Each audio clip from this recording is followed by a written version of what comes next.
Innal hamdalillah nahmaduhu wa nasta'inuhu wa nastaghfiruh wa na'udzu billahi min shururi anfusina wa sayyiati a'malina. May yahdihillahu fala mudilla lahu wa may yudlil fala hadiya lahu. Ashhadu an la ilaha illallah wahdahu la syarika lahu wa ashhadu anna Muhammadan abduhu wa rasuluh. Allahumma salli ala Muhammad wa ala ali Muhammad kama sallaita ala Ibrahim wa ala ali Ibrahim innaka Hamidum Majid.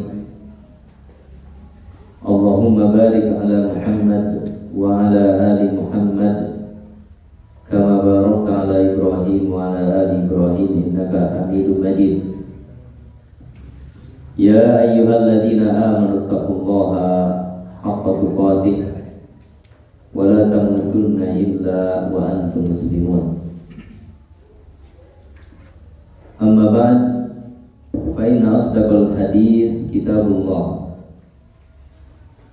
wa khairul hadyi hadyi Muhammadin sallallahu alaihi wasallam wa syarrul umuri muhdatsatuha fa inna kulla muhdatsatin bid'ah wa kulla bid'atin dhalalah wa kulla dhalalatin finnar. Jamaah sekalian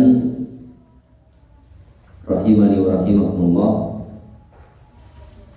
alhamdulillah pada kesempatan malam ini Allah Subhanahu wa taala memberikan kepada kita nikmat yang tidak bisa kita hitung, dan diantaranya adalah nikmat bertemunya kita kembali di majelis ilmu. Ya, pertemuan terakhir saya dengan sebagian ikhwan yang biasa ikut kajian di Al Hasan itu Februari 2019. Itu terakhir. Jadi betul kata Pak Dr. Edi tadi, sudah setahun setengah tidak ketemu. Ya, alhamdulillah pada malam ini Allah Ta'ala kembali mempertemukan di dalam apa yang sudah menjadi kebiasaan kita, yaitu bertemu bukan sekedar bertemu bertatap muka, akan tapi bertemu di dalam taman-taman surga, yaitu di majlis ilmu. Maka bukan sekedar kita mempererat hubungan persaudaraan sama muslim, tetapi di sana ada manfaat dan keuntungan yang lebih besar dari itu, yaitu semakin kuatnya agama kita, semakin kuatnya akidah kita, semakin kuatnya ilmu kita. Sehingga dengan sebab itu kita berharap semakin lurus akidah kita dan semakin benar ibadah kita, sehingga kita diakui oleh Allah Subhanahu wa taala sebagai hamba-hambanya yang beriman. Pada malam ini kita perlu membahas apa yang direncanakan baik oleh panitia dari kajian Islam Singaparna maupun oleh saya, yaitu pembahasan kitab tertentu. Tetapi pada malam ini kita akan memberikan atau mempelajari muqaddimah berkaitan dengan pentingnya talabul ilmi, pentingnya kita mencari ilmu. Jamaah sekalian, rahimani wa rahimakumullah.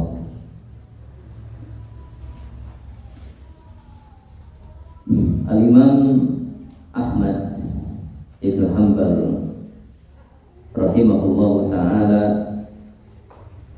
beliau mengatakan tentang mencari ilmu. Banyak sekali ungkapan-ungkapan beliau yang menunjukkan betapa tingginya ibadat mencari ilmu itu. Di antaranya perkataan beliau yang populer bahwa talabul ilmi la yazinuhu syai'un minal a'mal atau kama qala, bahwa yang namanya mencari ilmu itu adalah amal yang tidak ada bandingannya dari amal yang lain. Jadi yang namanya belajar mencari ilmu itu adalah ibadah yang paling utama, di mana tidak ada ibadah lain yang bisa membandinginya. Nah, kita lihat sejauh mana kedudukan mencari ilmu itu di dalam agama kita. Yang pertama, bahwa mencari ilmu itu adalah kewajiban individu. Setiap muslim, laki-laki maupun perempuan, ini wajib mencari ilmu. Rasulullah SAW bersabda, "Thalabul ilmi fardhatun 'ala kulli muslimin." Lafaz hadis yang sahih itu hanya muslimin saja, tidak pakai muslimatin. Thalabul ilmi, mencari ilmu, fardhatun adalah kewajiban, 'ala kulli muslimin, atas setiap muslim. Nah, kalau dikatakan setiap muslim, walaupun dengan bentuk muzakkar laki-laki, tetapi perempuan masuk ke situ. Seperti kita dapatkan dalam Al-Quran, ya ayyuhalladzina amanu, wahai orang-orang yang beriman. Alladzina itu muzakkar laki-laki, tapi yang namanya perempuan masuk. Kalau ada pembicaraan kepada laki-laki, maka perempuan ikut masuk. Tapi kalau ada pembicaraan kepada perempuan, biasanya laki-laki nggak masuk. Jadi mencari ilmu itu kewajiban atas setiap muslim, baik laki-laki maupun perempuan. Yang namanya kewajiban, bila kita mengerjakannya dengan ikhlas lillahi ta'ala dan sesuai dengan tuntunan Rasulnya SAW, maka kita akan mendapatkan pahala yang besar. Dan apabila kita meninggalkannya, maka kita akan mendapatkan dosa. Kita mendapatkan ancaman dosa. Nah, ini yang pertama. Mungkin sebagian atau kebanyakan masyarakat kita, kalau ada panggilan pengajian atau ada majelis kajian, itu menganggapnya biasa-biasa saja. Nah, biasa orang-orang sedang ngaji di masjid, dia main depan masjid, lalu lalang depan masjid, jajan depan masjid, seolah-olah tidak ada masalah.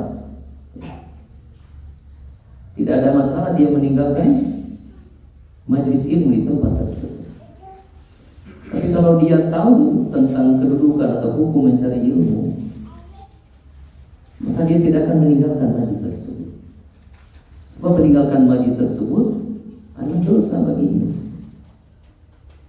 Kalau ilmu yang dikaji di tempat tersebut itu berkaitan dengan kewajiban-kewajiban setiap muslim. Jadi meninggalkan kajian ketika kita tidak ada uzur, di mana di kajian tersebut dibahas ilmu Islam, apalagi yang berkenaan dengan kewajiban-kewajiban kita, maka ya simpanlah dalam ingatan kita bahwa meninggalkannya itu sebuah dosa.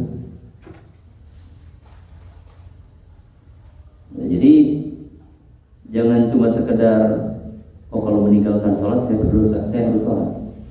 Kalau tidak saum Ramadan saya berdosa, saya harus saum Ramadan. Kalau itu ya semua muslim punya pikiran seperti itu. Tapi kalau berkaitan dengan mencari ilmu, tidak semua orang berpikiran seperti itu. Maka kita yang diberikan petunjuk oleh Allah Ta'ala, taufik oleh Allah Ta'ala berupa kesadaran untuk mencari ilmu, harus punya sikap yang berbeda. Ketika ada panggilan kepada majelis ilmu, ketika ada perkumpulan majelis ilmu, maka tanamkan dalam pikiran kita meninggalkannya adalah sebuah dosa dan menghadirinya adalah pahala yang besar. Ya, kita tidak tahu ya, ibadah apa saja yang diterima oleh Allah Ta'ala. Kita tidak tahu. Kita tidak tahu apakah sholat 5 waktu kita diterima oleh Allah Ta'ala atau tidak, saum Ramadan diterima oleh Allah atau tidak, yang sudah haji, hajinya diterima oleh Allah atau tidak. Kita tidak tahu. Nah, barangkali duduknya kita di majelis ilmu ini salah satu ibadah yang diterima oleh Allah Ta'ala. Maka ketika ada pintu-pintu yang di situ ada pahala, meninggalkannya dosa, lakukan, kerjakan. Barangkali disitulah pundi-pundi pahala kita. Kemudian yang kedua, bahwa yang namanya ilmu itu adalah aslu al-a'mali.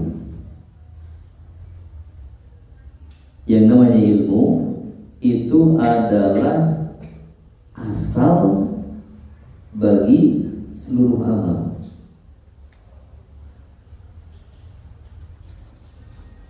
Ilmu itu adalah asal, amal itu cabangnya. Ilmu itu adalah cabangnya. Orang melakukan suatu amal karena dia tahu bahwa itu adalah amal.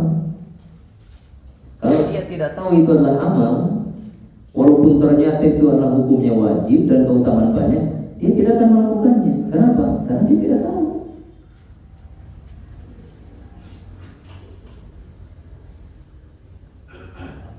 Ya, Allah Subhanahu wa Ta'ala berfirman di dalam surat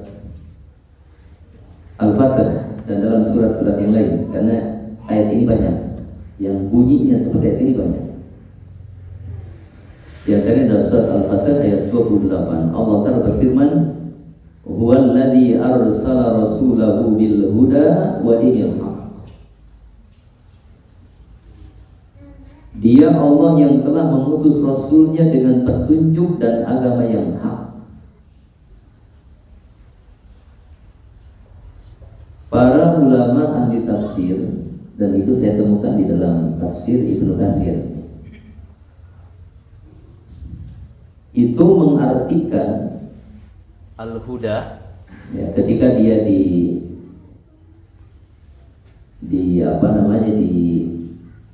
digandengkan atau ditemankan dengan dinul haq, maka al-huda al-ilmu nafi, ilmu yang bermanfaat, dan dinul haq adalah al-amalus shalih, amal shalih. Nah, dalam ayat ini Allah Subhanahu wa Ta'ala menyebutkan tentang ilmu yang bermanfaat dan amal yang shalih, dan Allah menyebutkan ilmu yang bermanfaat terlebih dahulu daripada amal yang shalih.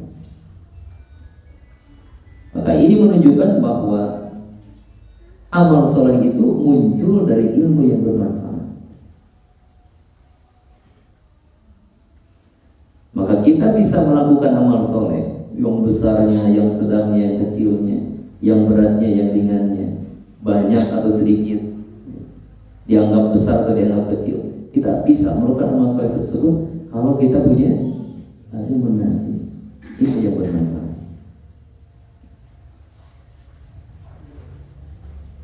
Ya.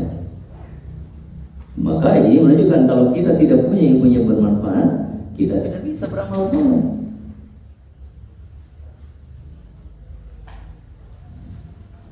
Jadi dengan semakin kita belajar ilmu, akan semakin nampak banyak amal soleh yang belum kita kerjakan, dan akan nampak di depan kita ada beberapa amal kita yang ternyata itu bukan amal soleh. Ya, setelah kita memiliki apa? Ilmunya.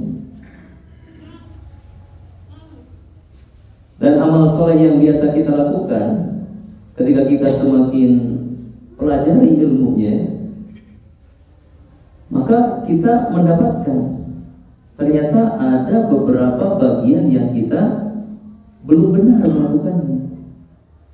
Umpamanya sudah turun temurun kita tahu yang namanya sholat itu amal soleh.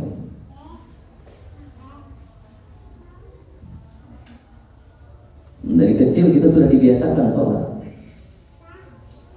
Bahkan kebiasaan di masyarakat kita, ke kantor nggak bawa anak, tapi kalau sholat berjamaah bawa anak ke masjid.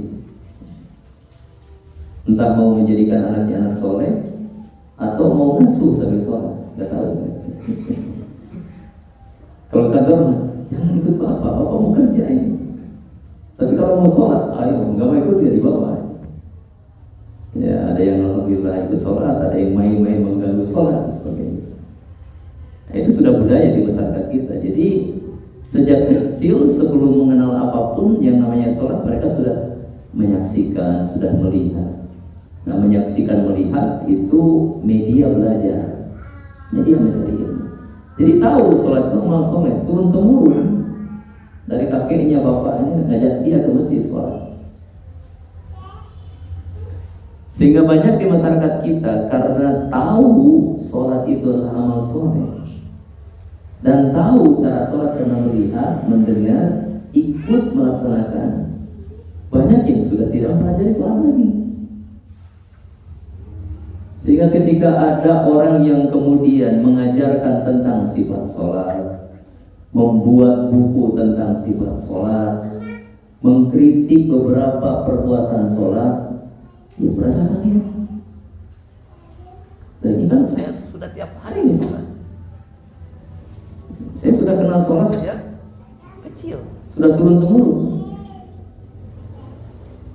Nah, ternyata ketika dia membaca buku tersebut, ketika dia mengikuti kajian sifat sholat tersebut, ketika dia mendengarkan dengan kelapangan dada beberapa kritikan atau pembetulan terhadap sholat yang biasa kita praktekkan, maka di sini fungsi ilmu itu akan membukakan kepada kita bahwa amal soleh yang sudah kita ketahui dan amal soleh yang sudah kita kerjakan, ternyata ada beberapa bagian-bagian di dalamnya yang kita belum benar melaksanakannya. Maka ini pun menunjukkan bahwa menjadi benarnya seluruh bagian amal kita itu cabang dari ilmu bermanfaat yang kita pelajari. Semakin kita mempelajari ilmu yang bermanfaat, menambah pengetahuan kita tentang amal soleh apa saja yang belum kita kerjakan, dan menambah pengetahuan kita tentang ternyata amal soleh yang sedang kita kerjakan juga ada beberapa kesalahannya.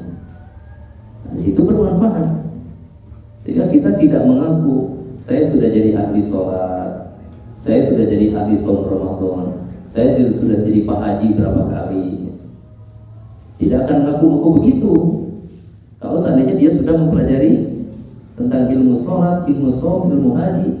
Ternyata selama ini saya sholat ada beberapa kesalahannya. Malu saya mengaku sebagai ahli sholat karena sholat saya masih ada salah. Nah, dengan belajar ilmunya tersebut, maka bukan pengakuan kita bahwa kita menjadi ahli sholat. Yang kita harapkan adalah Allah yang mengakui. Untuk apa kita mengakui sementara Allah tidak mengakui? Kata orang Sunda apa? Pak Haji? Cowok amon di barangan melati pipir-pipir. Abi amon sorangan manehna pikir-pikir. Ternyata istilah ada dalam istilah bahasa Arab, dan itu digunakan oleh para ulama dalam masalah wajibnya kita mempelajari amal supaya kita tahu sudah benar atau ada kesalahan. Tapi kalau dalam ungkapan bahasa Arab bukan itu. Ungkapan bahasa Arabnya kullun yadda'i waslan bilaila wa laila la tukiru dzalika. Semua pemuda mengaku punya hubungan spesial dengan Laila, tapi Laila nggak mengakui semuanya. Jadi jangan sampai kita mengaku sudah jadi ahli ibadah, tapi ternyata kalau kita pelajari ilmunya masih banyak kesalahan dalam ibadah tersebut. Nah, maka faedah dari kita mempelajari amal yang sudah kita kerjakan dan sudah kita akui, ini akan kita perbaiki. Selesai. Ya, kita sholat dulu. Kita lanjutkan bersama. Subhanallah wa bihamdika asyhadu an la ilaha illa anta astaghfiruka wa atubu ilaik. Yang ketiga berkaitan dengan kedudukan atau keutamaan ilmu di dalam agama kita, bahwa Allah Ta'ala memerintahkan kepada Nabi-Nya SAW, dan ini otomatis menjadi perintah kepada kita untuk meminta tambahan ilmu kepada Allah Ta'ala.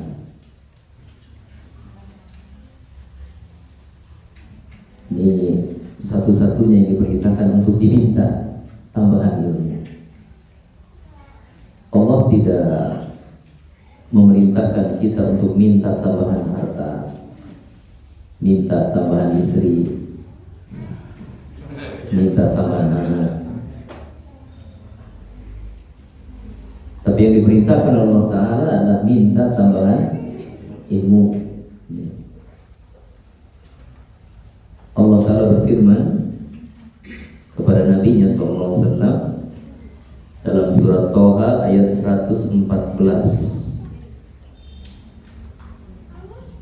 wa qur rabbi zidni ilma,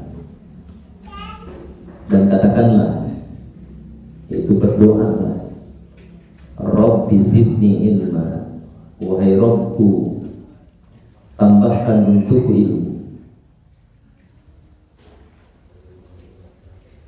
Maka yang namanya ilmu,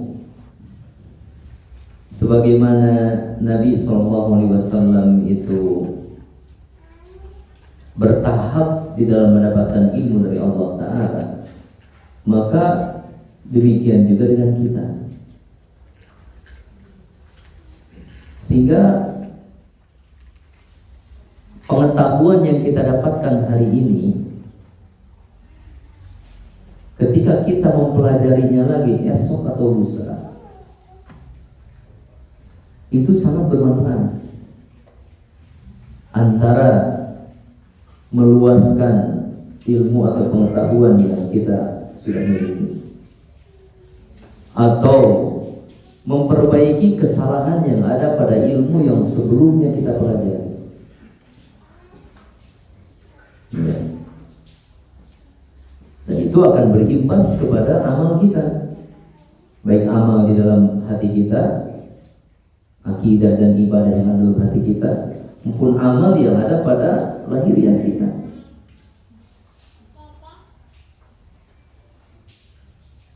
Sebagai contoh begini, ya.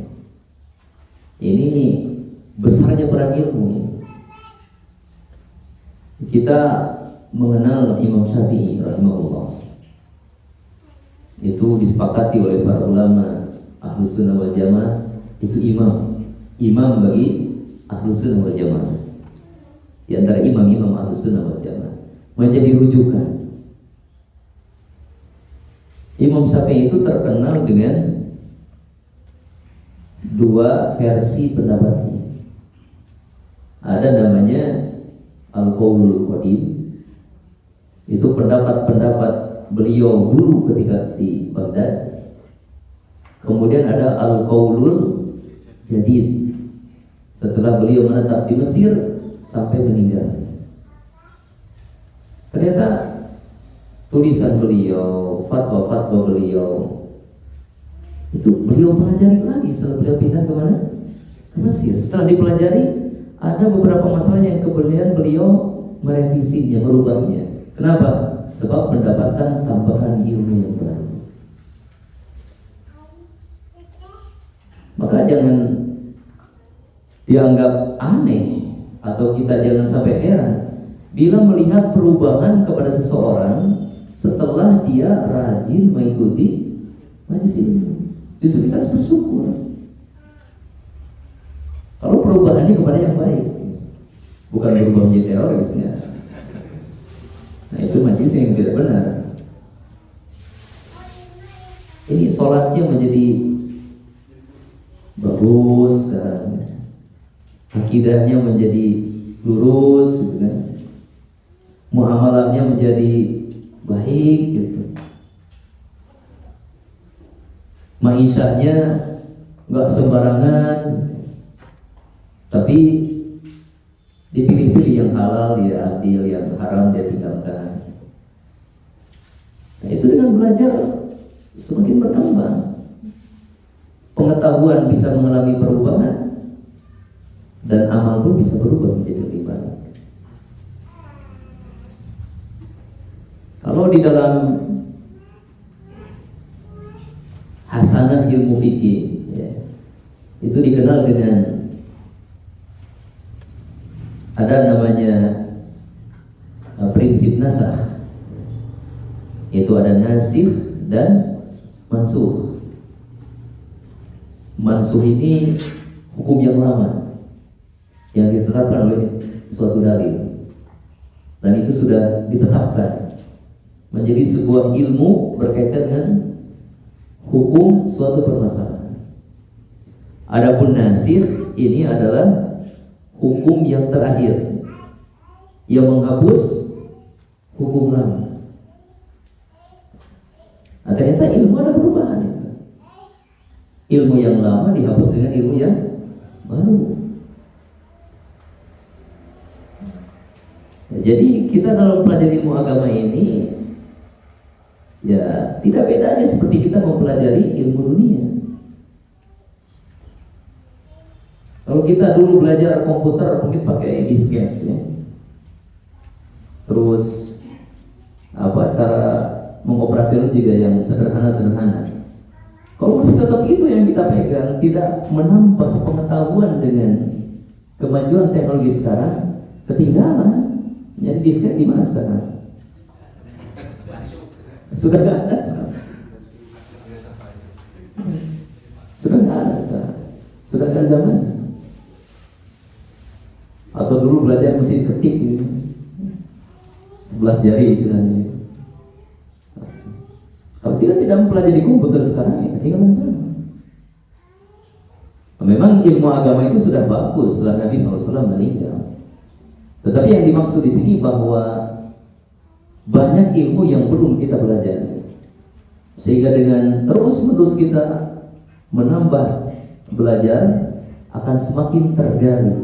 Akan banyak hal-hal yang belum kita temukan, sekarang kita temukan, sehingga akan merubah apa yang selama ini menjadi pandangan kita. Oh, ternyata yang benarnya ini, setelah mendapatkan tambahan ilmu tersebut, ya. Kemudian yang keempat, nah, Imam Sufyan Ibnu Uyainah berkata, al-jahlu bimanzilatil kufri kama annal ilma bimanzilatil islam. Al-jahlu bimanzilatil kufri. Kebodohan terhadap ilmu agama itu kedudukannya seperti kekufuran. Seperti kedudukan kekufuran. Kama annal ilma, sebagaimana ilmu, bimanzilatil Islam, kedudukannya seperti Islam. Maka perkataan beliau ini sangat jelas ya, bahwa hidupnya agama kita, sehatnya agama kita, bergizinya agama kita itu dengan ilmu. Bodoh kita terhadap ilmu agama kita, ini mendekatkan kita kepada apa? Kekufuran. Ya. Allah Ta'ala berfirman di dalam surat Al-Baqarah ayat 18 begini. Ya. Summum bukmun umyun fahum la yarji'un. Summun, mereka tuli. Bukmun, mereka bisu. Umyun, mereka buta. Kata Ibn Abbas, anil huda.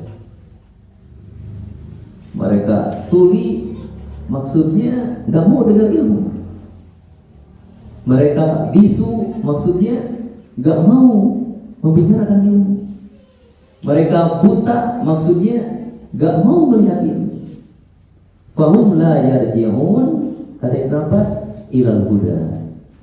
Maka mereka tidak bisa kembali kepada petunjuk tersebut. Ini kan membicarakan tentang orang-orang munafik yang kafir. Sebab kekufuran mereka karena telinga mereka tuli, nggak mau mendengarkan ilmu. Mata mereka buta, nggak mau melihat ilmu. Mulut mereka bisu, nggak mau bicarakan ilmu.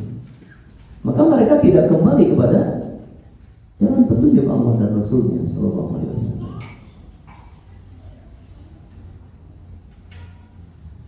Kemudian di dalam surat Al-Fatihah ayat yang terakhir, Siratal ladzina an'amta 'alaihim ghairil maghdubi 'alaihim waladdallin. Bukan jalan orang-orang yang dimurkai dan juga bukan jalan orang-orang yang tersesat. Rasulullah SAW menjelaskan tentang orang-orang yang tersesat adalah an-nasara, orang-orang Nasrani. Ya, kemudian dijelaskan oleh para ulama hubungan Nasrani dengan menjadi kelompok ad-dallin, orang yang sesat, bahwa orang-orang Nasrani ya, mereka orang-orang yang tidak berilmu, tapi mereka bersemangat kepada kebaikan. Maka mereka tersesat di jalan. Saking semangatnya mereka ya, ingin menghapus dosa. Saking semangatnya mereka ingin mendekatkan diri kepada Allah. Ada kesemangatan itu untuk melakukan kebaikan ada, tapi mereka bodoh. Kebodohan mereka mengajarkan untuk mendekatkan diri kepada Allah Ta'ala, angkat salah seorang manusia menjadi anaknya. Jadi untuk mendekati bapaknya, dekati anaknya. Itu bukan ilmu yang mengajarkan orang-orang Nasrani menempuh cara seperti itu, tapi apa? Kebodohan mereka, ketidaktahuan mereka.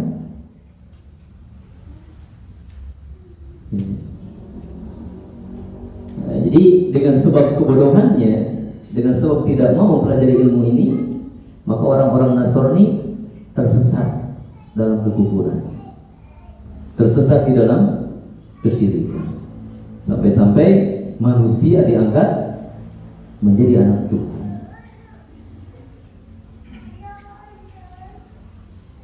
Ya, kata mereka, karena anak ini ajaib. terlahir tanpa bapak. Maka dalam surat Al-Imran dikatakan, lebih hebat mana antara Nabi Isa dengan Nabi Adam? Nabi Adam nggak ada bapak, nggak ada ibu. Kan orang Nasrani, Nabi Adam mewariskan dosa, Yesus yang mereka angkat jadi anak Tuhan yang menebus dosa. Jadi seolah-olah Nabi Adam ini pembawa malapetaka. Nah, ini yang membebaskan dengan sebab kehebatan dia terlahir tanpa bapak. Padahal kalau lihat itu, siapa yang lebih hebat? Dan Nabi Isa itu anak siapa? Turunan siapa? Ya turunan Nabi Adam, Bani Adam semua. Nah, ini terjadi karena apa? Kebodohan, mereka tidak mau belajar ilmu. Kemudian yang kelima,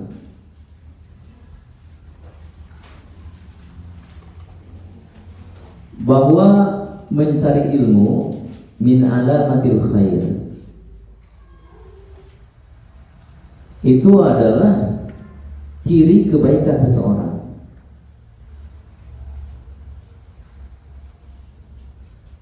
Jika ada orang yang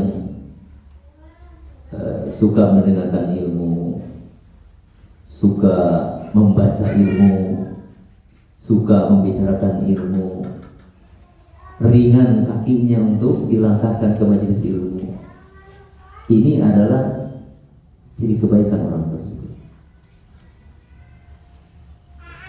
Ya, Rasulullah SAW bersabda, "May yuridillahu bihi khairan yufaqihu fid-din." Barang siapa orang yang Allah menghendaki baginya kebaikan, maka Allah akan fahamkan dia tentang agama. Nah, paham agama itu konsepnya jangan konsep sufi, tanpa belajar pintar, yang mereka sebut dengan ilmu laduni.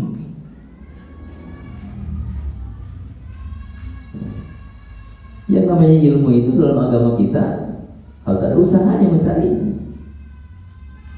Nabi Adam saja sampai ngejar-ngejar siapa?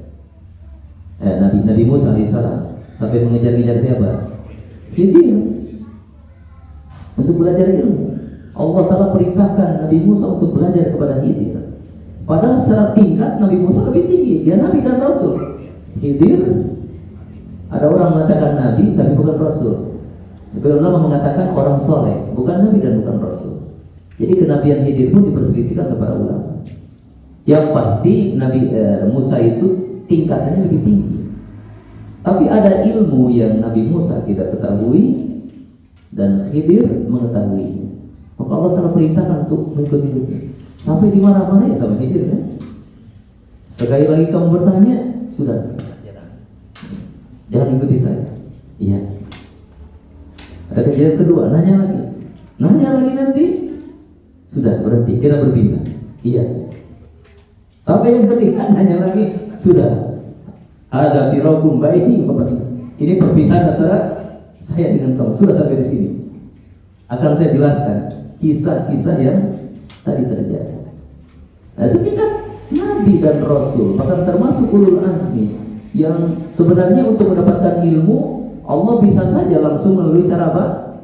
Wahyu kan.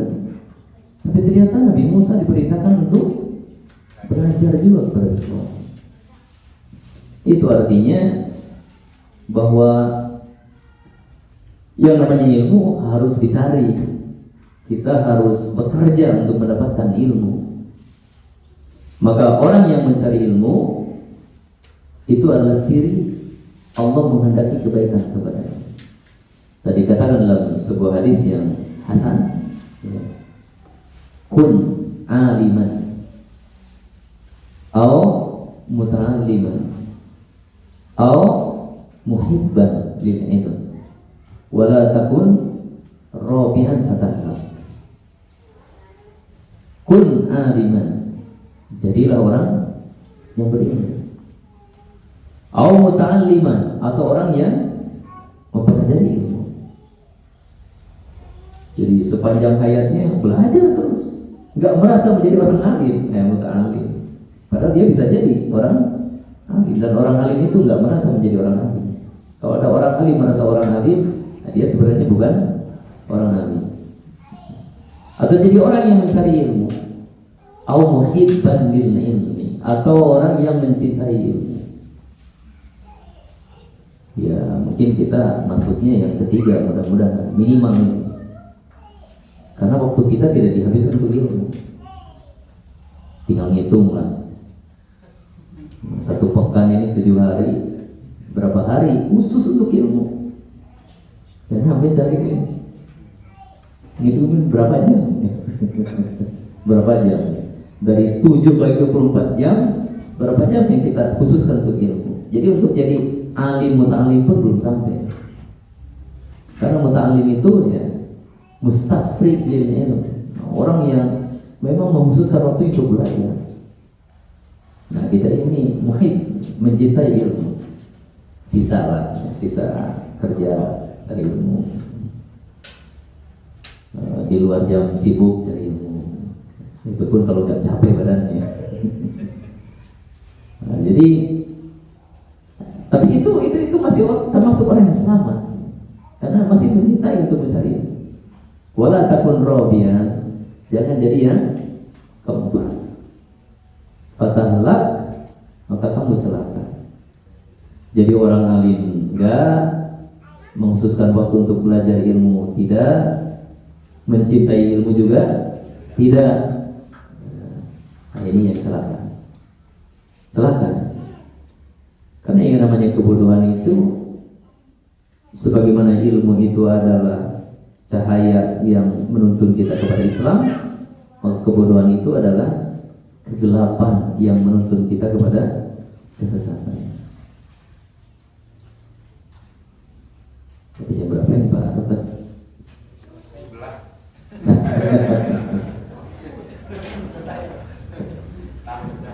Ya, saya paling jauh ini.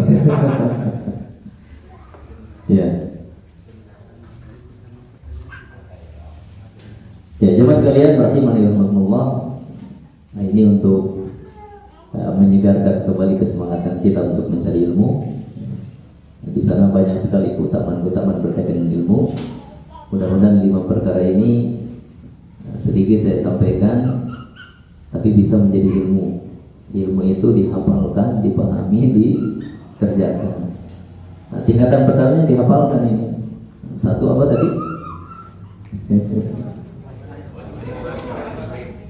Kewajiban setiap muslim. Yang kedua, ilmu itulah asal bagi seluruh amal, dan amal menjadi cabangnya. Yang ketiga, perintah untuk meminta tambahan ilmu pada Allah Ta'ala. Kita tidak diperintahkan untuk minta tambahan harta dan sebagainya, tapi ilmu diperintahkan. Ya, karena harta pun cabang dari ilmunya. Dengan ilmu dapat harta. Terus yang keempat apa? Ya. Kebodohan terhadap ilmu agama, kedudukan seperti kekufuran, dan ilmu terhadap agama, kedudukan seperti Islam. Kemudian yang kelima apa tadi? Ya, kecintaan kita mencari ilmu merupakan ciri kebaikan, bahwa Allah Ta'ala menghendaki kebaikan kepada kita. Maka orang yang tidak menyukai ilmu, nah itu adalah ciri bahwa orang tersebut celaka. Ya, kalau ada pertanyaan saya persilakan. Ini jam 7.44, paling 15 menit untuk tanya jawab kalau ada. Bismillahirrahmanirrahim. Mantap mau bertanya. Semua juga ada ilmunya. Jadi seperti yang antum katakan, kan ilmu berkembang terus. Dulu penyakit GO, gonore, penyakit kelamin itu cukup diobati dengan kannabisin, disuntikin kannabisin. Sekarang kan kalau kita suntik kannabisin nggak sembuh, jadi antibiotiknya udah harus antibiotik lain lagi karena kumannya resisten. Ya mungkin itu pertanyaan anak kan, mengatakan bahwa sebelum ilmu itu ada adab. Adab itu mendahului ilmu. Nah, ini kan bertindak. Jadi minimal kita tahu adab menuntut ilmu. Nah, Akhwat mungkin secara singkat itu bisa menjelaskan kira-kira adab menuntut ilmu. Banyak dari kami di sini termasuk anak sendiri belum paham. Padahal sebetulnya adab itu harusnya didahulukan sebelum ilmu. Syukran. Ya. Yang dimaksud ilmu itu berkembang itu ditinjau dari sisi pengetahuan kita, bukan dari sisi zat ilmunya. Kalau zat ilmunya itu tidak berkembang, ilmu agama itu, karena sudah dipatenkan dalam Al-Quran, dalam Sunnah, dengan pemahaman para ulama salafus saleh. Sehingga tidak ada ilmu lagi di luar itu. Tapi yang dimaksud berkembang sehingga kita harus mencarinya, menambahnya dan seterusnya, itu ditinjau dari sisi penangkapan kita kepada ilmu. Ya, apa yang kita dapatkan dari itu? Bahwa yang kita dapatkan hari ini itu masih sedikit, sehingga perlu dikembangkan supaya bertambah menjadi banyak. Apa yang kita ketahui sekarang ini kita yakini benar, sehingga itu yang kita amalkan. Tapi setelah dipelajari kembali, ternyata ada keterangan-keterangan yang belum kita dapatkan, sehingga apa yang kita yakini benar sebelumnya bisa dirubah dengan penambahan ilmu yang kita dapatkan baru. Jadi berkembangnya ilmu itu adalah dari sisi apa yang kita tangkap, kadar kemampuan kita menangkapnya, bukan dari sisi materi ilmu. Sebab kalau materi ilmu agama, dengan meninggalnya Nabi SAW sudah selesai semua. Al-yawma akmaltu lakum. Bahkan termasuk dalam ilmu kedokteran pun saya kira yang namanya ilmu kedokteran sebenarnya sudah baku. Cuma orang mengetahuinya bertahap. Dulu ketemunya ini, sekarang ini. Karena kan mungkin bahan materinya dulu juga sudah ada, cuma belum diketahui. Kan seperti itu. Nah itu. Kemudian masalah bahwa adab didahulukan daripada ilmu. Nah ini ada dua faedah berkaitan dengan ini. Yang pertama, ya, bahwa kita belajar ilmu itu adalah untuk beradab. Dengan ilmu kita beradab dalam sholat, dengan berilmu kita beradab dalam saum, dengan berilmu kita beradab dalam ibadah, dengan berilmu kita beradab dalam jual beli, dengan ilmu kita beradab dalam muamalah dan seterusnya. Maka disebutkan adab terlebih dahulu sebelum ilmu.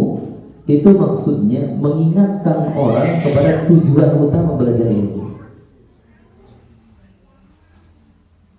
Bahwa tujuan utama belajar ilmu itu adalah untuk beradab, untuk menjadi manusia yang beradab.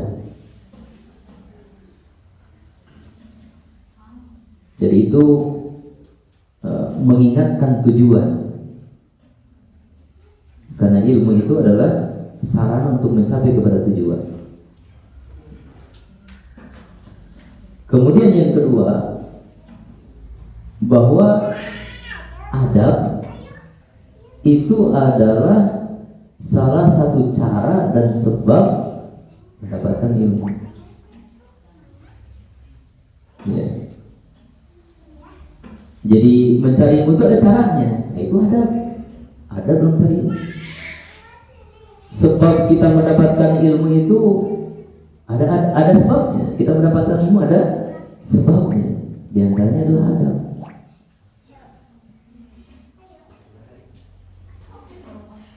Ya, jadi kalau kita benar adabnya dalam mencari ilmu, maka mencari ilmunya caranya benar, dan Allah Ta'ala juga mencintai kita karena belajarnya kita itu sesuai dengan adabnya, maka ilmu yang merupakan anugerah dari Allah Ta'ala akan diberikan.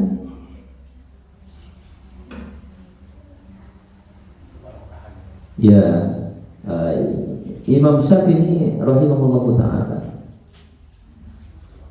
Ya mungkin kita mengenalnya apa sih kurangnya Imam Syafi'i itu? Ya, sampai-sampai Imam Ahmad mengujinya al-fiqhu kuflun alaina hatta ya dia Muhammad ibn Idris. Yang namanya ilmu fikih itu terkunci bagi kami, susah untuk belajar fikih itu. Sampai datang Muhammad ibn Idris itu Imam Syafi'i. Dengan datang Imam Syafi'i, kok fikih itu jadi mudah? Fikih Muhammad itu jadi mudah. Banyak pujian dari para ulama dari Imam Syafi'i tentang kecerdasannya, kehebatannya dalam ilmu. Tapi ternyata Imam Syafi'i pernah mengeluh kepada gurunya. Syakautu ila waqi'i su'ahidhi. Aku mengadu kepada Waqi' ibn Jarrah, itu gurunya. Su'ahidhi, betapa buruk hafalanku. Fa'arsyadani ila tarkil ma'asi.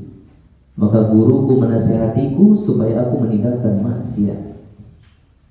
Wa akhbarani bi anna al-ilma nurun, dan memberitahukan kepada bahwa ilmu itu cahaya dari Allah. Wa nurullah la yuhda lil 'asi, dan cahaya Allah tidak akan diberikan kepada orang yang bermaksiat. Jadi di situ gurunya mengajari adab dalam mencari ilmu, tinggalkan maksiat. Jadi jangan digabungkan antara mencari ilmu yang suci dengan perbuatan kita maksiat yang kotor. Jadi kalau malam kita mencari ilmu, siang kita kotor-kotoran. Itu artinya kita mencuci pakaian dengan air yang kotor. Kapan bersih? Jadi pensucian jiwa dengan cara kita duduk di majelis ilmu belajar, siangnya dikotori lagi dengan perbuatan maksiat, dengan pekerjaan yang haram dan seterusnya. Nah, itu diantara Anda. Jadi meninggalkan maksiat itu diantara adab dalam mencari ilmu, supaya Allah Ta'ala memudahkan ilmu masuk ke dalam diri kita. Bahkan ya pada tingkatan yang tingginya diantara adab mencari itu al-wara'. Al-wara'u wazuhdu, kezuhudan. Wara' dan zuhud ini sampai pada tingkatan sesuatu yang sebenarnya boleh tapi karena kekhawatiran ditinggalkan, ya, demi menjaga martabat dan kesucian diri. Contohnya Imam Ahmad rahimahullah ta'ala. Nah, beliau kan pernah belajar di Mekah, tapi beliau itu anak yatim. Nah, ini jangan seperti budaya sekarang, yang namanya anak yatim itu kemana-mana minta digratiskan. Saya yatim, anak saya yatim, tolong dibebaskan. Lihat pelajaran Imam Ahmad ini, itu anak yatim, ditinggalkan oleh bapaknya usia 2 tahun, miskin, yatim miskin. Ceritanya beliau ingin berangkat ke Mekah belajar haji, kemudian belajar, tapi nggak punya biaya. Akhirnya beliau mencari kafilah atau rombongan yang berangkat ke sana dengan cara menjadi pembantu di kelompok tersebut. Ada wadah-wadah kotor, beliau yang cuci. Ada bagian kotor, beliau yang ngisi. Pokoknya beliau bisa dibawa. Beliau nggak mau gratis. Saya yatim, saya miskin nggak. Pokoknya apa yang bisa saya bantu. Nah, itu jadi upah saya. Yang penting saya dibawa berangkat ke sana. Berangkat. Ya sampai ke sana. Nah disitulah awal pertemuan beliau dengan Imam Syafi'i. Nah beliau belajar di Mekah karena nggak punya biaya. Akhirnya asrama beliau itu di gua. Di Mekah kan banyak gunung-gunung kecil ya. Nah, antara gunung-gunung itu ada celah-celah. Di situ tinggalnya beliau. Kontrak gak mampu. Di situ sendiri itu. Belajar pulang ke situ, belajar pulang ke situ. Nah suatu ketika beliau Goib, nggak hadir ke majelis ilmu. 2 hari atau 3 hari. Sampai gurunya nyuruh kepada muridnya, cari Ahmad ini, oh nggak ada di majelis. Nah, salah satu temannya tahu di mana gua persembunyiannya. Nah, cari ke sana. Oh, ketika mau masuk dari dalam, jangan masuk. Kata temannya, kenapa? Kenapa kamu boleh masuk? Saya nggak berpakaian, nggak ada pakaian saya. Kenapa? Pakaian saya ada yang nyuri. Ini saya nggak pakai pakaian ini sekarang. Jadi selama 2 atau 3 hari nggak keluar dari gua tersebut karena nggak ada pakaian. Pakaiannya ada yang nyuri. Kata temannya, udah nanti saya kasih pakaian. Enggak, saya nggak mau. Nah, kalau kita mau bukan dikasih, minta. Enggak, saya nggak mau. Ya, gimana kamu akan dapat pakaian kalau kami nggak ngasih? Kata Imam Muhammad, saya akan kerja buat kamu. So kamu selama 2 hari 3 hari ini belajar berapa hadis? Bacakan, saya tuliskan. Saya bekerja menulis untuk kamu. Nanti tulisannya milik kamu. Saya dapat upah pakaian. Dibaca oleh temannya ini hadis. Dan disitu kan dia bekerja upah juga sambil menghafalkan hadis yang nggak hadir berarti tersebut melalui teman. Ditulis hadisnya. Saya ditulis diserahkan. Nah ini bagi sebagai upah. Padahal kalau orang kesulitan begitu mendapatkan bantuan boleh atau tidak? Boleh. Bahkan minta bantuan boleh atau tidak? Kalau misalkan dia kekurangan, ya bisa aja. Tapi disitulah adab orang mencari ilmu, ingin bersih semua unsur. Makanya belum nggak mau. Dengarkan hadis temannya, ditulis olehnya, selesai. Maka pemberian pakaian itu sebagai upah dari kerjaan. Barokah kan sampai sekarang Imam Ahmad dikenal sepanjang masa. Nah itu. Kemudian ada kisah yang lain. Jadi yang pertama tadi meninggalkan maksiat, itu ada dalam berilmu. Yang kedua menjaga marwah, ya apa itu? Martabat diri dalam mencari ilmu. Jangan menghina, merendahkan diri dalam mencari ilmu. Harus menjaga kemuliaan diri. Nah yang ketiga diantaranya adalah ya hormat kepada guru. Diceritakan begini, saya lupa nama ulamanya, bahwa suatu ketika ke Madinah itu ada gajah, ada orang bawa gajah ke Madinah, dan situ Imam Malik sedang mengajar. Nah karena orang Madinah ini nggak pernah melihat gajah, cuma tahu namanya aja. Bahkan dalam Al-Quran kan ada surat Al-Fil. Ketika mereka mendengar ada datang gajah, maka murid-muridnya apa? Bubar, ingin lihat gajah. Pada keluar, tersisa 1 orang murid Imam Malik ini. Ya nggak apa-apa mau melihat gajah juga. Ini ilmu ini jangan sampai kelewat. Walaupun melihat gajah kan cuma sebentar, nengok berkeluar sebentar, oh udah datang, balik lagi ke masjid. Nah, tapi akibatnya yang tetap 1 orang duduk di majelis tersebut itu jadi orang saya lupa namanya. Jadi bagaimana penghormatan seorang murid kepada guru, maka itu akan menjadi atau menjadi sebab hasil yang berbalik kepadanya.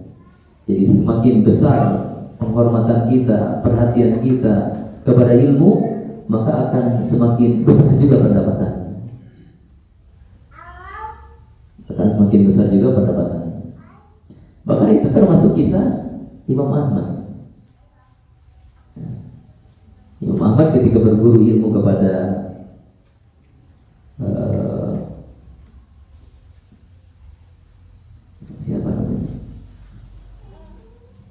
Ya. Jadi temannya ini siapa? Ibnu Rohawi atau siapa? Itu menguji gurunya dengan melontarkan pertanyaan yang itu merupakan apa? Ujian. Biasanya yang uji guru ke murid itu murid ke guru. Guru ke murid kan? Ini muridnya. Maka Abu Nuaim ini gurunya. Abu Nuaim, Imam Abu Nuaim itu gurunya. Maka oleh gurunya ini berdirikan lalu dipukul sampai jatuh. Ya gurunya tahu bahwa muridnya itu menguji dia. Kamu kenapa melakukan itu? Menguji hadis kepadaku. Kata muridnya, untuk membuktikan bahwa engkau benar-benar seorang ahli hadis. Adapun Imam Ahmad gak pernah melakukan begitu. Kata Imam Ahmad, sudah aku katakan jangan menguji guru. Ya, wallahu ta'ala alam, secara manzilah kedudukan Imam Ahmad lebih tinggi daripada temannya. Ya. Jadi bagaimana kita menghormati ilmu, menghormati orang yang menyampaikan ilmu kepada kita, tentu dengan batasan-batasan yang apa? Yang benar, tidak sampai gulu berlebihan. Maka hasil yang akan kita dapatkan pun berbanding lurus dengan itu. Ya. Bahkan ini ya, ada sebuah hadis. Jadi ada seorang sahabat yang meriwayatkan hadis. Kemudian sahabat lain meriwayatkan hadis yang sama, tapi ujungnya beda gitu. Nah ternyata kisahnya kenapa kok riwayat ini beda dengan ini? Ketika Nabi SAW sudah menyampaikan pengajarannya, diberitahukan kepada sahabat yang hadisnya hingga selesai bahwa untanya lepas. Hanya dia keluar dari hadis untuk mencari untanya. Ya otomatis dengan keluarnya dia gara-gara ada urusan unta ini, maka sebagian dari hadis Nabi tidak dia dengar. Sehingga yang dia sampaikan sepotong dari hadis tersebut. Nah biasanya kalau sebuah hadis ya, dari awal sampai akhir itu saling berkaitan, kalau sepotong disampaikan kadang terjadi apa? Kesalahan maksudnya. Sama seperti kita kalau menyampaikan perkataan seorang tapi dipotong-potong gitu setengah-setengahnya, maka bisa jadi orang salah memahaminya, menangkapnya. Beda dengan kalau disampaikan dengan utuh lengkap. Bagi sekarang kan zaman hoax ya. Biasanya hoax itu menyampaikan berita apa? Sepotong-sepotong. Kalau video di apa namanya? Dikat-kat, dicari yang letak-letak yang kemudian dia akan begini-begini, kecuali yang kecualinya disebutkan. Gak boleh beribadah. Gak boleh beribadah kepada Allah Ta'ala kecuali dengan cara yang benar. Dipotong, gak boleh beribadah. Kat, tulis, Ustaz ini bilang tidak boleh beribadah. Jadi kalau sepotongnya orang bisa salah memahami, karena perkataannya benar, tapi karena tidak utuh semuanya disampaikan sehingga salah memahami.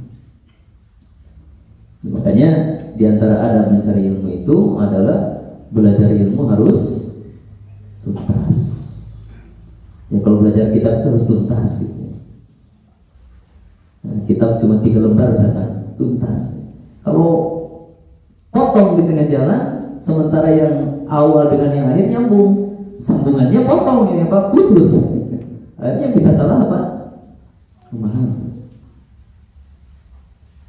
Nah, itu diantaranya. Wallahu ta'ala. Bismillahirrahmanirrahim Ustaz. Ya.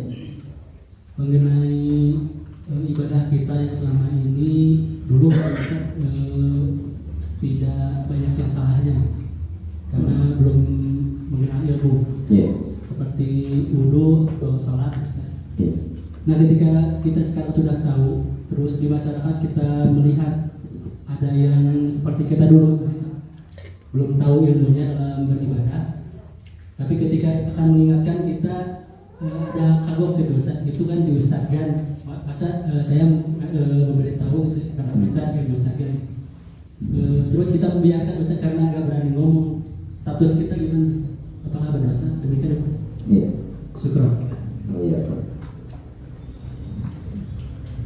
Ini kaitannya dengan adab mengajar. Kalau tadi Pak Dokter adab belajar, masih banyak adab belajar. Ikhlas itu adab belajar. Niat yang lurus itu adab belajar. Nah ini yang ditanyakan sama Pak Asep, ini adab mengajar. Jadi mengajar itu ada adabnya juga. Tidak semua orang yang belajar itu kedudukannya sama. Mengajari orang besar beda dengan mengajari orang kecil.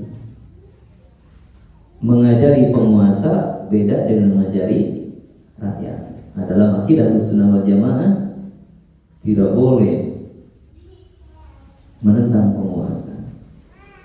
Bahkan berdemo kepada penguasa pun tidak boleh. Oh tapi kan penguasanya salah, masa kita biarkan?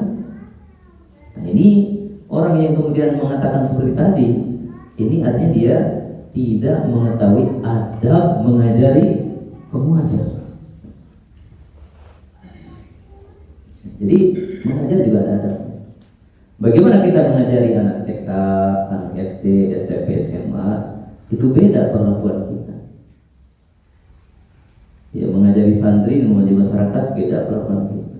Termasuk mengajari orang awam dengan mengajari orang yang diulamakan atau diajengakan, diustadkan, itu juga beda. Jadi masing-masing tetap harus dijaga kedudukannya.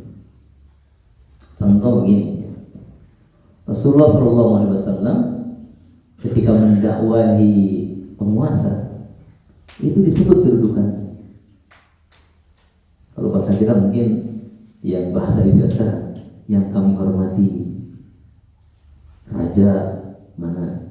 Nah, Nabi SAW beliau menulis surat kepada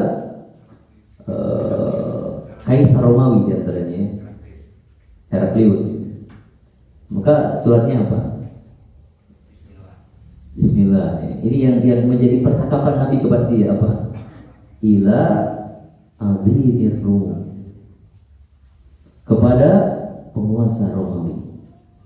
Nah, di situ ada pelajaran kepada kita dari Nabi SAW. Walaupun orang tersebut kafir, kafir itu najis kan? Innamal musyrikuna najasun. Walaupun dia kafir, kafir itu hina. Hatta yu'tul jizyata an yadi wa hum sawirun.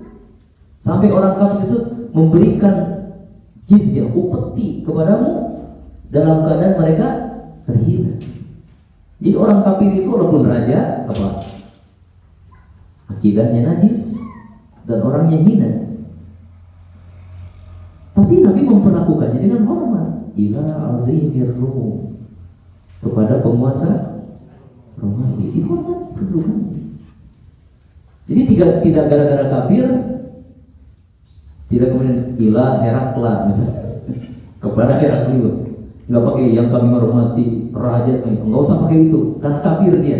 Enggak, Nabi tetap menggunakan adab di dalam berdakwah, dipakai istilahnya.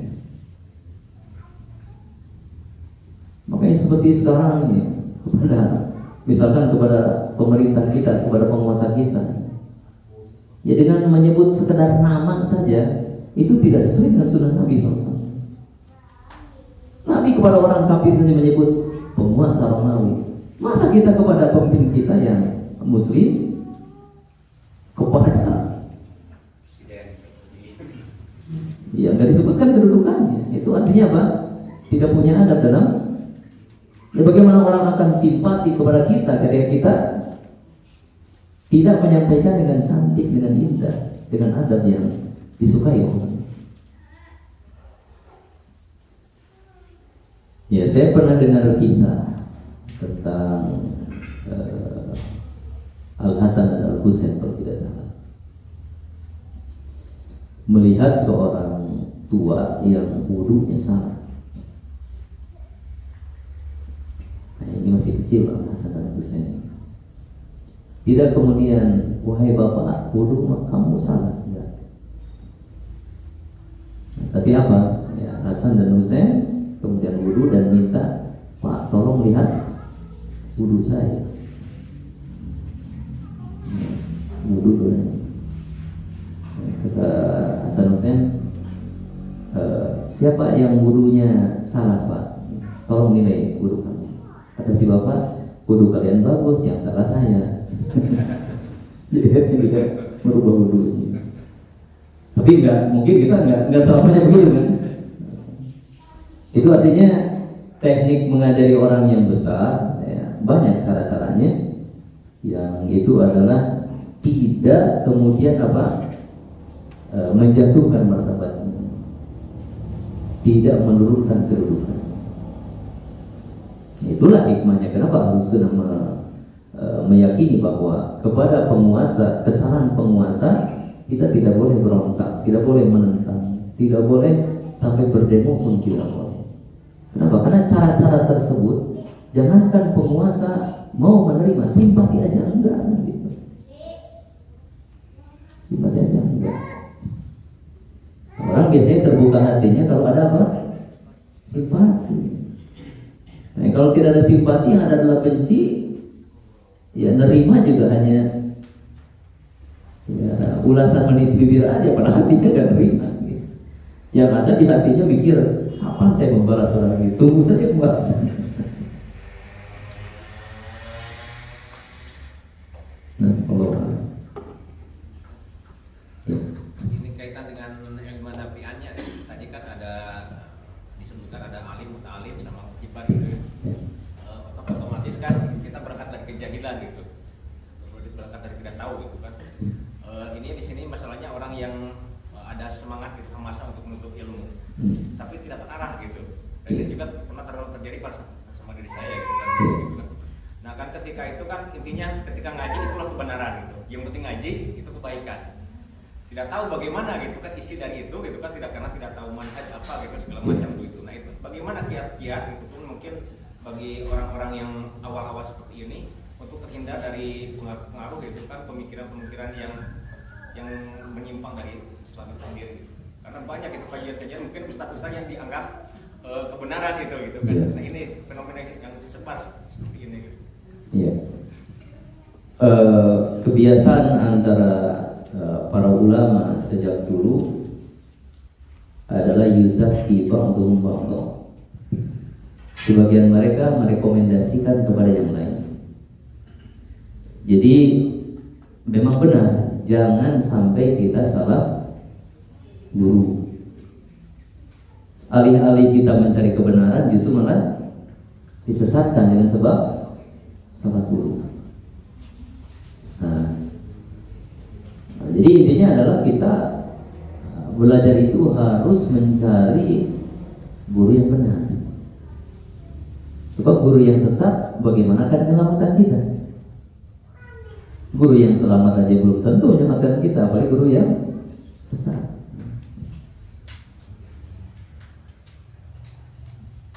Ya. Nah maka supaya kita terhindar dari kesalahan pencarian ilmu, kita harus bertanya kepada orang yang disebutkan oleh orang-orang yang mencintai ilmu, dia adalah orang alim. Lalu tanyakan kepada dia, saya sebaiknya bermajlis ke siapa? Ustaz bulan ini bagaimana ilmunya? Tanyakan itu. Dan dalam masalah ini tidak boleh menyembunyikan keterangan. Seperti ya, kalau ada laki-laki hendak meminang atau melamar seorang perempuan, nggak boleh ada yang disembunyi-sembunyikan. Ada seorang wanita datang kepada Nabi SAW. Ya Rasulullah, ada 3 orang datang ke saya melamar saya, menginginkan untuk menikahi saya. Kata Rasulullah SAW, adapun ini jangan, dia suka mukul ke istrinya. Yang ini jangan, dia miskin, tak punya harta. tapi nikahi oleh kamu Usama. Nah, untuk urusan jangka pendek rumah tangga, kan itu cuma di dunia. Itu tidak boleh ada aib yang disembunyikan yang nantinya akan mengganggu ketentraman rumah tangga. Apalagi dalam masalah apa? Ilmu yang umurnya panjang sampai ke mana? Ke akhirat nanti. Makanya dalam akidah Ahlussunnah wal Jamaah, ya, kalau nanti kita mungkin belajar kitab As-Sunnah Iqaduddin, itu sedikit ya, cuma 2 lembar. Itu di situ ada di antara akidah Ahlussunnah ya mengingatkan kesalahan. Jadi kalau ada orang yang salah diingatkan, termasuk kalau si dai fulan, si ustadz fulan itu ada kesalahan, maka diingatkan supaya orang-orang tidak mengikuti kesalahan. Dan itu biasa. Merekomendasikan dan menyalahkan sesuatu yang memang benar salah itu biasa di kalangan para ulama. Ini maksudnya supaya orang yang belajar itu memperhatikan. Jadi supaya tidak terjerumus dalam salah bermajlis, ya tanyakan kepada orang yang kita percaya bahwa dia itu orang yang berilmu di atas akidah dan pemahaman yang benar. Tanyakan, kalau Ustaz ini bagaimana saya duduk di sana? Dan yang ditanya jangan menyembunyikan. Oh, saya aja belum suci, bagaimana saya mengkritik dia? Bukan masalah itu ukurannya. Emang siapa manusia suci? Nggak ada. Nabi bukan, Rasul bukan, sahabat juga bukan. Tetapi kita kemudian memberikan penilaian yang kurang terhadap orang tersebut, itu maksudnya untuk apa? Menyelamatkan dia supaya tidak terjebak di dalam kesalahan orang yang dia lihat itu sebagai ustaz, atau orang-orang menyebutnya sebagai seorang ustaz. Ya, sebelum kita mampu menilai benar atau salahnya materi yang disampaikan. Misalkan kita awam, bagaimana akan menilai akidahnya benar atau salah? Kita aja nggak paham akidah tersebut. Maka cara awalnya adalah fasalu ahla dzikri, tanyakan pada orang yang tahu kapasitas keilmuan dia ini bagaimana. Wallahu ta'ala.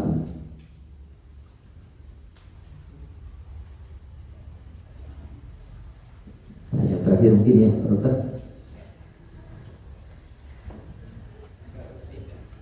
Oh, ada tulisan.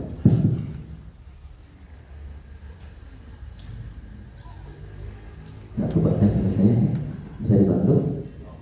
Ya, kurang-kurang jelas ya. Tolong ya.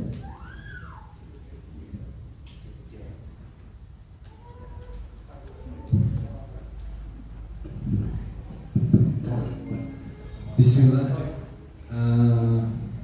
Afwan, Ustadz mau bertanya, mencari ilmu adalah ibadah yang paling utama, yang tidak ada ibadah lain yang menandinginya. Apakah maksudnya mencari ilmu ibadah yang lebih tinggi dari sholat, zakat, dan lain sebagainya? Itu pertanyaan Ustadz. Iya. Jawabannya benar. Mencari ilmu ibadah yang lebih tinggi daripada sholat. Mencari ilmu tentang sholat itu adalah ibadah yang lebih tinggi daripada praktek sholat. Kenapa? Bagaimana dia akan sholat dengan benar kalau tidak punya ilmu tentang sholat? Makanya mana lebih dulu? Belajar dulu sebelum beramal. Kalau gitu saya belum belajar sifat sholat Nabi yang benar, berarti nggak sholat dulu, belajar dulu. Nggak. Sholat sesuai dengan apa yang kita ketahui. Nah, tapi kemudian apa? Ilmu yang kita pelajari yang menjelaskan ini sifat sholat yang benar, yang selama ini kita kerjakan ternyata ada yang lemahnya, ya, rubah dengan ilmu tersebut. Maka ilmu ini menjadi pangkal bagi ibadah kita, karena ilmu ini benih. Ibadah adalah tumbuhan yang tumbuh dari benih ini. Kemudian yang kedua, ilmu ini adalah pupuk dan obat. Dimana kalau tumbuhan ini ada penyakitnya, butuh kepada pupuk dan obat yang akan menyembuhkannya dan menyehatkan. Maka yang namanya ilmu itu dari awal sampai akhir terus dibutuhkan. Ya. Kata Imam Ahmad apa? Mahal mahbaroti ilal mahbaroti. Mahbaru itu tempat tinta. Nah dulu kan ini tinta, ini pena ya, celup nulis. Nah, jadi Imam Ahmad itu sampai tuanya menjelang meninggalnya pun bawa botol tinta. Apalagi itu ulama besar, tapi masih ikut ke majlis-majlis ulama yang lain. Ditanya sampai kapan wahai Imam engkau akan bawa botol tinta ini? Maka beliau mengatakan mal mahbarati ilal mahbarati, membawa botol tinta sampai ke liang kubur dan meninggal. Nah, jadi tentang belajar ilmu, apakah kedudukannya lebih tinggi daripada sholat dan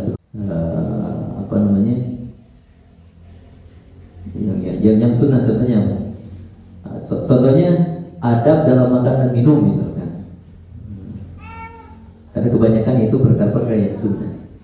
Nah, maka tentu sholat kedudukannya lebih tinggi karena dia ilmu itu senantiasa memanggil kita untuk mengamalkannya. Kalau kita tidak mengamalkannya, ilmu ini akan berteriak, ya, memanggil kita. Kenapa saya tidak diamalkan? Gelar al-maghdubi alaihim, orang-orang yang dimurkai. Ya mungkin sampai sini dulu. Insyaallah kita bertemu 2 pekan yang akan datang. Mudah-mudahan Allah Ta'ala masih memberikan hidayah.